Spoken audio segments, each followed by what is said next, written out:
Pemirsa, menghadapi peningkatan mobilitas masyarakat pada masa angkutan Lebaran, Bandara Internasional Sultan Mahmud Badarudin II Palembang membuka posko terpadu. Selama periode dari tanggal 18 hingga 30 Maret, jumlah pergerakan penumpang diprediksi mencapai 188.000 orang.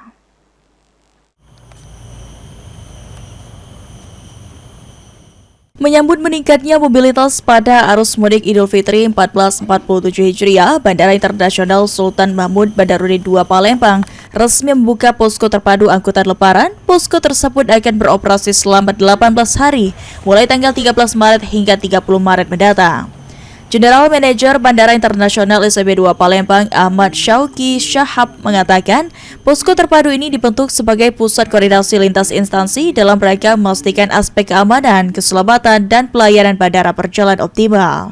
Selama periode arus mudik Lebaran 1447 Hijriah, dari infrastruktur dan fasilitas bandara, dari area udara maupun darat dipastikan dalam kondisi siap untuk melayani lonjakan aktivitas penerbangan.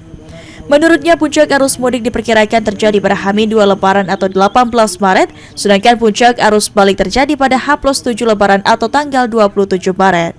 Selain itu, prediksi pergerakan penumpang pada masa Lebaran tahun 2026 mencapai 188.129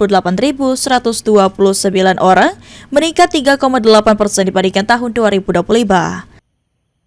Di prognosa angkutan udara Lebaran 2026, puncak arus mudik diperkirakan akan terjadi H-2 yaitu tanggal 18 Maret 2026. Puncak arus balik diperkirakan akan terjadi pada H+7 yaitu tanggal 24 Maret 2026. Total pergerakan pesawat diprediksi naik 2,8% ya kalau pasnya, menjadi total 1.176 aircraft movement. Prediksi pergerakan penumpang pada masa Lebaran tahun 2026 mencapai 188.129 yang meningkat dari 3,8% dari tahun 2025.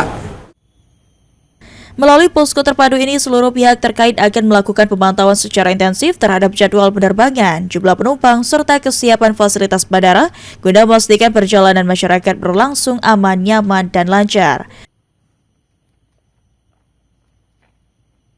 Ilham Wahyudi, PAL TV.